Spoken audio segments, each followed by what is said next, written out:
Hi! Welcome to Richard Kabili YouTube channel, and for today's tutorial, I will be teaching you on how to turn on and off touch accommodations on iPhone X. But first, kindly subscribe to this channel and don't forget to hit the subscribe button and the bell to notify you for the new updates.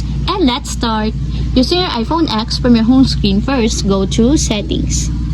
Then in the Settings, scroll down and then find the Accessibility, then Top.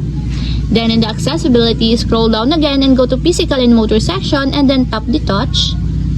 Then in this part in the touch, scroll down, then find and tap the touch accommodations. Then in the touch accommodations, as you will see, there is an adjust button located on the side of it. Then all you have to do is just tap it to enable until it becomes green. When the touch accommodation is enabled, if you have trouble using the touch screens, adjust the following settings to change how the screen will respond to touches. You can triple click the side button at any time to turn touch accommodations on and off. And if you want to disable or turn up, just tap again the switch button just like this.